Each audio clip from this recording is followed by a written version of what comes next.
Hello, I am Professor Kino, and welcome to my Office of Cinematic Antiquity. Today we will be talking about... I first heard about Ready or Not from one of those banner ads you find on the sides of websites, and it struck me for two reasons. First, I was intrigued by the aesthetic of the Victorian-esque garb presented in tandem with, well, guns. It looked strange, but in a good way. And second was that Samara weaving was front and center. And yes, I did know it was Samara weaving from the get-go and not Margot Robbie, as a lot of other people initially thought, although I can see the similarities. And this was only because I have known about weaving for a handful of years now. I first saw her on Ash vs. Evil Dead, and even though she was only in the show for a little while, she made an impression on me. One reason being that she was the foundation for one of my favorite jokes in Season 1. I mean, all the jokes are funny, but still... But we can't just send them back into the woods. Who knows what else is out there? It's a hell of a lot safer out there than here. And you're just worried about the little sister. Yeah, I am. Her name's Heather, and she's super cute. I don't know much else about her. That's all you have to know. Since then, I've seen her in The Babysitter and in Mayhem, and she has continued to impress me. So when I saw the ad for Ready or Not and realized that she had finally landed a leading role, of course I was excited to see it. And while I didn't think that Ready or Not would be a massive hit, I thought it would be fun and garner a cult following due to its wacky premise and Samara weaving herself. But then early reviews of it started to flood in, and they were pretty golden. So my perspective of the film quickly went from basic interest to full-on attention. You had my curiosity, but now you have my attention. In other words, I was excited to see it. So what did I think? Premise. On the night of Grace's wedding into the wealthy Ladomas family, which gained its fortune via the board game industry, her in-laws ask her to pick a random game to play as a sort of initiation. However, what should be a simple night of fun and games quickly turns violent after Grace picks hide and seek, because instead of just finding her, Grace's new family members make it their goal to kill her before sunrise. Writing. Simple, yet effective. This is a description that I've used for quite a few films this year, but it fits once again for Ready or Not. This is literally just hide and seek the movie. There's not really much you can do with it, but Ready or Not takes that simplicity and stretches it out as far as it is willing to go. At its core, it is just a fun thriller with a lot of quirkiness and some solid humor that surprisingly lands. But on the periphery of this core concept, through quick sentences here and subtle mythos building there, this film becomes so much more than what it appears to be on the surface. But what's best is that none of this is overtly in your face. And the result is a basic thriller that dabbles with the complications of marriage, in-laws, tradition, and belief. From the fear of your significant other not being exactly who they say they are, to the drama that arises from large family gatherings, to the idea of family tradition and how closely it must be followed to still be considered tradition, to the idea of family legends and the truths and myths behind them, this film touches on a lot. And all of these elements make this film unique and give it a solid mystery that, while not too surprising, keeps it moving and engaging right up until the credits roll. And in the end, to summarize, Ready or Not takes a concept that is pretty dumb and turns it into a really crisp thriller comedy. Acting.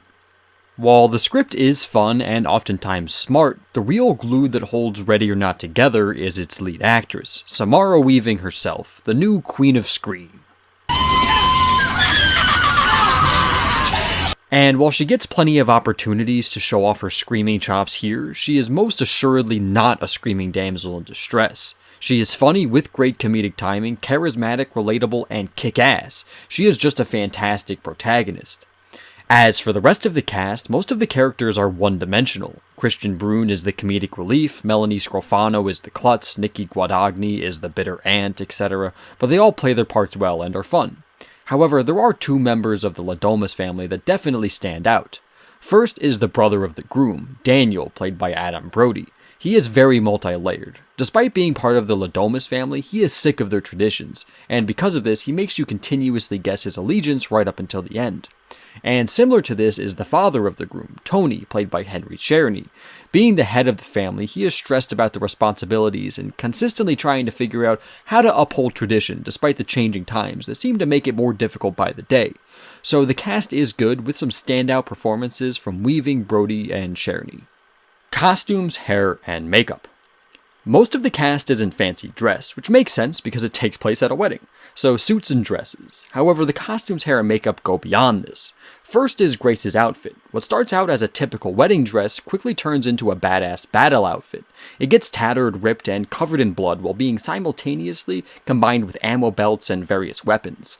But even more than this is the fact that her dress is white, the only white costume in the film, and white is, of course, associated with what is good and pure.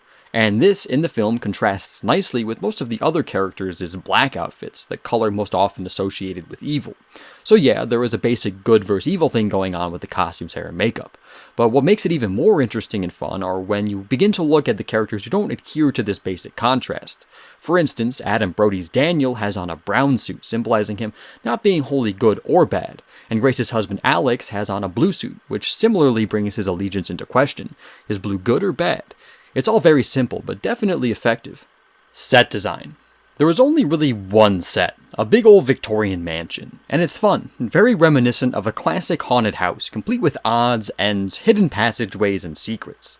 It's the perfect set for a game of hide and seek because there is such a variety of rooms that it keeps the film continuously engaging from scene to scene. It also reminded me of the house in Clue, complete with varied rooms, weapons, and culprits, and that just added to the whole game aspect that the film has. Choreography. The action here is fun but basic. Simple gunplay, simple hand-to-hand stuff, it's all handled well, but there isn't an action scene that amazed me.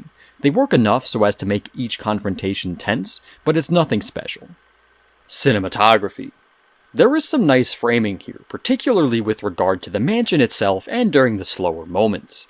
However, a lot of this excellence is hidden under the camera work itself. It is almost exclusively handheld, shaky, and while shaky camera work can make for some tense moments, it needs to be handled really well in order to make it work in totality. And this film falters on that front a handful of times, namely when there is some intense action going on. During these sequences, the shakiness of the shaky cam gets even more shaky, and the result can be messy and sometimes nauseating. I've seen worse, but that isn't really an excuse. Editing. The editing is good and for the most part keeps the film feeling really tight. However, for some reason, the editors made the decision to make the already shaky action scenes even more chaotic by cutting around them so quickly that it made my brain spin. It's not so much that it is impossible to tell what is happening, but it doesn't make it easy. CGI. There is a tad bit of CGI in Ready or Not, primarily near the end. It looks fine enough, and I have no complaints. Music. A cool mix of Victorian-esque, rich, hoity-toity period piece music and horror thriller stuff. It's not stellar, but it is neat, and definitely fits with the film.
Who wants to play a game?